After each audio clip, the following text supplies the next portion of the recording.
Asauddin Owaisi, please. शुक्रिया chairman साहब, आपने मुझे बोलने का मौका दिया।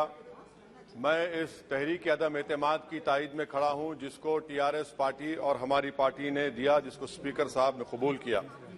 सर, मैं 11 पॉइंट आपके सामने रखूंगा जो मैं बताने की कोशिश करूंगा कि क्यों हम इस तहरीक अदम एतमाद की तायद में और मोदी हुकूमत की मुखालिफत में खड़े हैं। सर, हालिया दिनों में हमारे मुल्क में ट्रेन में एक वर्दीपोश दहशतगर्द ने अपने सीनियर मीना साहब का कत्ल करने के बाद ट्रेन के कंपार्टमेंट में जाकर नाम पूछकर, चेहरे पर दाढ़ी देखकर, कपड़े देखकर उनको कत्ल कर दिया और उसके बाद उसने कहा कि इस देश में रहना है तो मोदी को वोट देना पड़ेगा।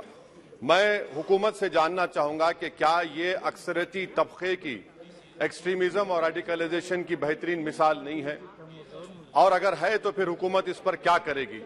सर, हमारे आइन में, संविधान में लिबर्टी ऑफ कॉन्शियस को लिखा गया, तमहीद में, यानी जमीर की आजादी का जिक्र किया गया है। मैं हुकूमत से और खास तौर से वजीर आजम से जानना चाहता हूं कि कहां गया इस हुकूमत का जमीर, कॉन्शियस जिसको अंग्रेजी में कहते हैं, जब नूह में 750 इमारतों को बगैर ड्यू प्रोसेस फॉलो किए उनके इमारतों को मुनद्दम कर दिया गया, और इसलिए कि वो मुसलमान थे, पूरे के पूरे इलीगल थे। इसीलिए पंजाब की हाईकोर्ट और हरियाणा की हाईकोर्ट ने कहा कि ये एथनिक क्लेंसिंग है। इसकी एक बेहतरीन मिसाल है उस हुकूमत की। तीसरी है कि इस मुल्क में एक नफरत का माहौल, बल्कि एक आतिश को पैदा कर दिया गया, मुसलमानों के खिलाफ नफरत का माहौल। ये 9 साल का इनका ये कारनामा है। तीसरा सर, मणिपुर के ताल्लुक से कल बड़ा लंबा जवाब वजीर दाखिला ने दिया। सर, आसाम राइफल के ऊपर केस बुक हो जाता है, एफआईआर हो जाता है। क्या हो रहा है वहां पर? कहां गया आपका कॉन्शियस, कहां गया आपका जमीर जब वहां की महिलाओं की अस्मत रेजी की जा रही है? और आप मुख्यमंत्री को नहीं हटाना चाहते इसलिए क्योंकि वो कोऑपरेट कर रहा है।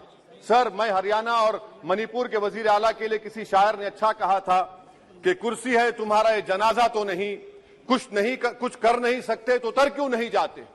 आखिर कहां गया? उन ताबूतों में खो गया कि आपका कॉन्शियस, आपका जमीर, जहां पर 50,000 लोग बेघर हो गए, यानी 6 लाख हथियारों को लूटा जा रहा है। आखिर कौन सा आप इंचार्ज वहां पर हैं? सर, 14 पॉइंट हिजाब को एक मसला बना दिया गया और मुस्लिम बच्चों को तालीम से महरूम कर दिया गया। क्या ये आपका लिबर्टी ऑफ कॉन्शियंस है? कहां गया आपका जमीर? सर, अभी आपने फाइनेंस मिनिस्टर साहबा ने कहा, यहां पर डीएमके के मोहतरमा कनीमोजी ने महाभारत के द्रौपदी का जिक्र किया। मैं ये पूछना चाहता हूं, बिल्किस बानो इस देश की बेटी है या नहीं? जिस बिल्किस बानो को 11 लोगों ने रेप किया, प्रेग्नेंट थी, उसकी मां का रेप किया, उसकी बेटी को कत्ल कर दिया, उसकी मां का कत्ल कर दिया, आपने कातिलों को रिहा कर दिया। ये आपका कॉन्शियंस है? ये आपका कॉन्शियंस है? आप तो मेजोरिटेरियन पॉलिटिक्स को फरोग दे रहे हैं। सर, आज चाइना के ऊपर कोई नहीं बोलते हैं। प्रधानमंत्री मोदी ने उस वक्त 2013 में जब प्रधानमंत्री नहीं थे कहा था कि समस्या बॉर्डर पर नहीं, दिल्ली में है। अगर हम अपनी जमीन पर हैं तो डिसएंगेजमेंट क्यों कर रहे हैं? क्या आज चीन हमारी जमीन पर नहीं बैठा है? क्या आज चीन से आप बातचीत कर रहे हैं? आप डिसएंगेजमेंट कर दिए। बताइए डीएस्केलेशन, डी-इंडक्शन कब होगा?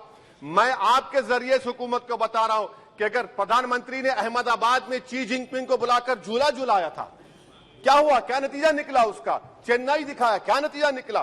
सर, इसलिए चीन पर बोलिए, चीन को उखाड़ कर फेंकिए। सर, और एक पॉइंट जिस पर मैं मुखालिफ तायद में खड़ा हूं, हाई इन्फ्लेशन है इस मुल्क में, हाई अनएम्प्लॉयमेंट है, स्टैग्नेटिंग कंजम्पशन है। इसकी वजह से महिलाओं में हाई एनीमिया लीड कर रहा है। ये हुकूमत इसकी जिम्मेदार है। सर, कुलभूषण जाधव कहां है? पाकिस्तान में बैठा है, आप क्यों नहीं लेके आते?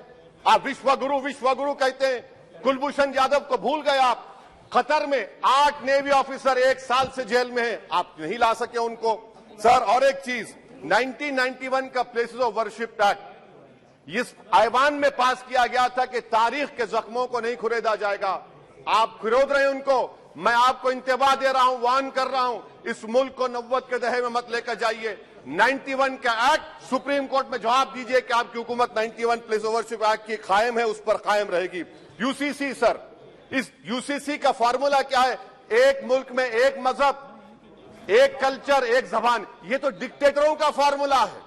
भारत एक गुलदस्ता है, भारत एक मोजाइक है।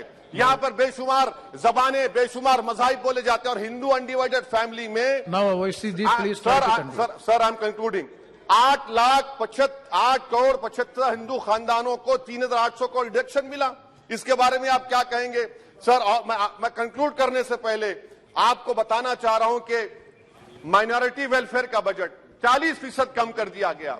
पढ़ो प्रदेश, प्री मैट्रिक स्कॉलरशिप कम कर दी गई, मौलाना आजाद फाउंडेशन खत्म कर दिया गया फेलोशिप, और इसकी वजह से 1,80,000 मुसलमान हायर एजुकेशन में गायब हो चुके हैं। सर मैं इख्तिताम में कह रहा हूं कि पसमानदा मुसलमान से प्रधानमंत्री को बड़ी मोहब्बत है। ये कौन सी आपकी मोहब्बत है पसमानदा, जो आपका एक मुसलमान मिनिस्टर नहीं है वहां पर? इखलाक से लेकर पीलू खान से लेकर अफान अंसारी से लेकर लुकमान अंसारी, मॉब लिंचिंग पूरे पसमानदा मुसलमान की होती है। पावरलूम बंद है अंसारियों के, कुरैश बरादरी का कारोबार बंद किया जाता है। स्पीकर सर, मैं कंक्लूजन में अभी कल हमारे होम मिनिस्टर ने कहा था क्विट इंडिया। अगर इनको मालूम हो जाए कि क्विट इंडिया का नारा एक मुसलमान ने दिया था तो वो भी नहीं बोलेंगे, वो नहीं मालूम था उनको। उसका मैं कंक्लूड कर रहा हूं, उसका नाम यूसुफ मेहर अली था सर। यूसुफ मेहर अली ने क्विट इंडिया का नारा बनाया, जिसको महात्मा गांधी ने सारे देश में एक पैगाम किया।